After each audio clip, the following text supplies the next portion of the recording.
initially planned to address fairly straightforward questions on this YouTube channel, building up to more complicated ones as time went on, but a video on YouTube by VenomFangX, I'm sure some of you will recognise that name, entitled Proof God is Real, made me think, and now I feel compelled to point out the flaws in his logic which ultimately bring his argument crashing down. He starts by asking a question. If I promised to give you a chocolate bar after an infinite amount of time, would I ever give you the chocolate bar? Now, as common sense tells us, and as VenomFangX himself rightly says, the answer is no. He immediately goes on to ask this as a follow-up question. Could there have been an infinite amount of time before right now? He answers, no, there couldn't have been, because we never would have reached this moment in time. And he then goes on to argue that that means there must have been a starting point of time, and that that starting point was, a creation moment caused by a god type of figure. At first, I was a little stumped, but then I thought about it for about 30 seconds and realised that he's completely wrong. And here, with some handy diagrams here and there, is why. This might get a bit complicated, but I'll try to keep it as straightforward as I can. Okay, let's take the world of numbers.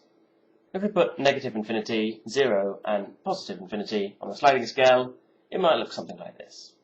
Now, let's take a number at random. Let's say 2062. How big is the area to the right of it? I.e., if we start counting at 2062, how high can we go? Well, of course, the answer is still infinity. Having a starting point doesn't affect the highest possible number in the slightest.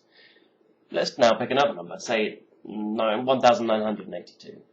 If we were to count down from 1982 down to 0 and keep going, what's the lowest number we could reach? Well, of course, the answer is negative infinity. Having a starting point doesn't affect the outcome in that direction either. Let's put that in terms of a human life. I was born in 1982.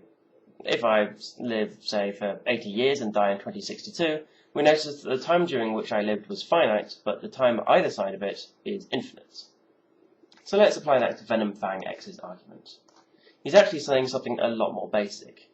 We're at the year 2008. So let's say we're here on the chart.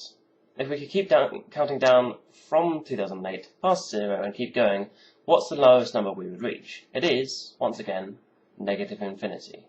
Having a starting place to count down from does not mean that we have to have a finishing place to stop counting. It is still negative infinity. So yes, it would certainly seem that there very easily could have been an infinite amount of time before now. But VenomFangX goes on to complicate matters with his answer. His answer is, no, there couldn't have been, because we never would have reached this moment in time. His wording is what makes his argument appear to work. We never would have reached it. Because putting it like that implies that something or someone is travelling a long time along its entire distance, and therefore must have started somewhere. The fact is that we're not travelling along the entire distance of time, we're only travelling for a very short point of it, from the beginning of our lives to the end of our lives. Let's explain it using distance. I'm sitting here in my bedroom, assuming, for the sake of metaphor, that space is infinite, as numbers are. If I were to suddenly be able to fly straight upwards, through the roof and keep going, I'd theoretically be able to go an infinite distance. The VenomFangX argument, when applied to this metaphor, would be something like this. Is it possible for there to be an infinite amount of space above me? No, is the answer, because otherwise I would never have reached my bedroom. My bedroom simply happens to be the space I occupy right now. I don't need to reach it from infinity because I started in my birthplace, which happens to be Chertsey in Surrey, and a long process of travelling to and fro, usually around England, sometimes abroad, has brought me to my bedroom right now. Similarly, 2008 happens to be the point in time I'm currently occupying. I don't need to reach it from infinity because I didn't start at infinity, I started at 1982. Now, of course, this isn't exactly what VenomFangX means when he says we never would reach this moment in time. What he means, I think, is this moment in time would never have arrived, I guess. But saying that is like saying, is there an infinite number of numbers below -5 or something?